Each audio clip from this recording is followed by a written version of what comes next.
Matthew 26, verses 17 through 25, where the disciples have the Last Supper with Jesus. Starting in verse 17. On the first day of unleavened bread, the disciples came to Jesus, saying, "Where do you want us to make the preparations for you to eat the Passover?" He said, "Go into the city to a certain man and say to him, 'The teacher says, my time is near. I will keep the Passover at your house with my disciples.'" So the disciples did as Jesus had directed them, and they prepared the Passover meal. When it was evening, he took his place with the 12, and while they were eating, he said, "Truly I tell you, one of you will betray me." And they became greatly distressed and began to say to him, one after another, "Surely not I, Lord." He answered, "The one who has dipped his bread into the bowl with me will betray me. The Son of Man goes as it is written of him. But woe to that one by whom the Son of Man is betrayed. It would have been better for that one not to have been born."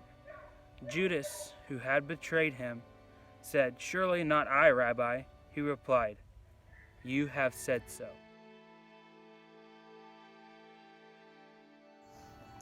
Matthew 26, verse 26 through 30. While they were eating, Jesus took bread, gave thanks, and broke it, and gave it to his disciples, saying, "Take and eat, this is my body." Then he took the cup, gave thanks, and offered it to them, saying, "Drink from it, all of you. This is my blood of the covenant, which is poured out for many for the forgiveness of sins.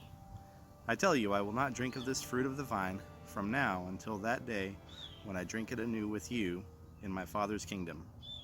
When they had sung a hymn, they went out to the Mount of Olives. Matthew chapter 27, verse 32 through 44.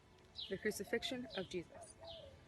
As they were going out, they met a man from Cyrene named Simon, and they forced him to carry the cross. They came to a place called Golgotha, which means the place of the skull. There they offered Jesus wine to drink mixed with gall. But after tasting it, he refused to drink it. When they had crucified him, they divided up his clothes by casting lots. And sitting down, they kept watch over him there. Above his head they placed the written charge against him: "This is Jesus, the King of the Jews." Then 2 robbers were crucified with him, one on the right and another on the left. And those who passed by blasphemed him, wagging their heads and saying, "You who destroyed the temple and built it in 3 days, save yourself. If you are the Son of God, come down from the cross." Likewise, the chief priests, also mocking with the scribes and elders, said, "He saved others, himself he cannot save. If he is the King of Israel, let him now come down from the cross, and we will believe him. He trusted in God, let him deliver him, now if he will have him, for he said, 'I am the Son of God.'" The burial of Jesus. Matthew 27, 57 through 61. As evening approached, there came a rich man from Arimathea, named Joseph, who had himself become a disciple of Jesus. Going to Pilate, he asked for Jesus' body, and Pilate ordered that it will be given to him. Joseph took the body and wrapped it in a clean linen cloth, and placed it in his own new tomb that he had cut out of a rock. He rolled a big stone in front of the entrance of the tomb and went away. Mary Magdalene and the other Mary were sitting there opposite to the tomb.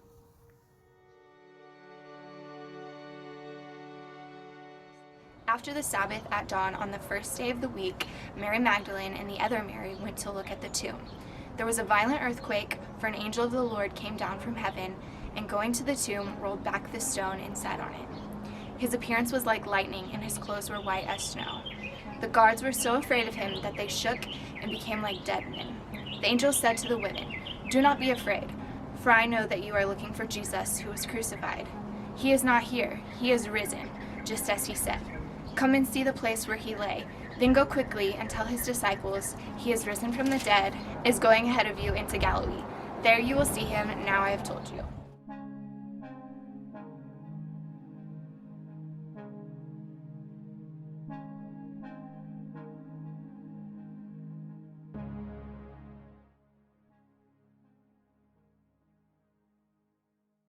Can you read with me? He has risen from the dead and is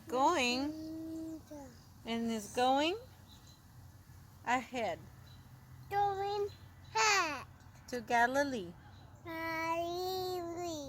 There you will see him. The end.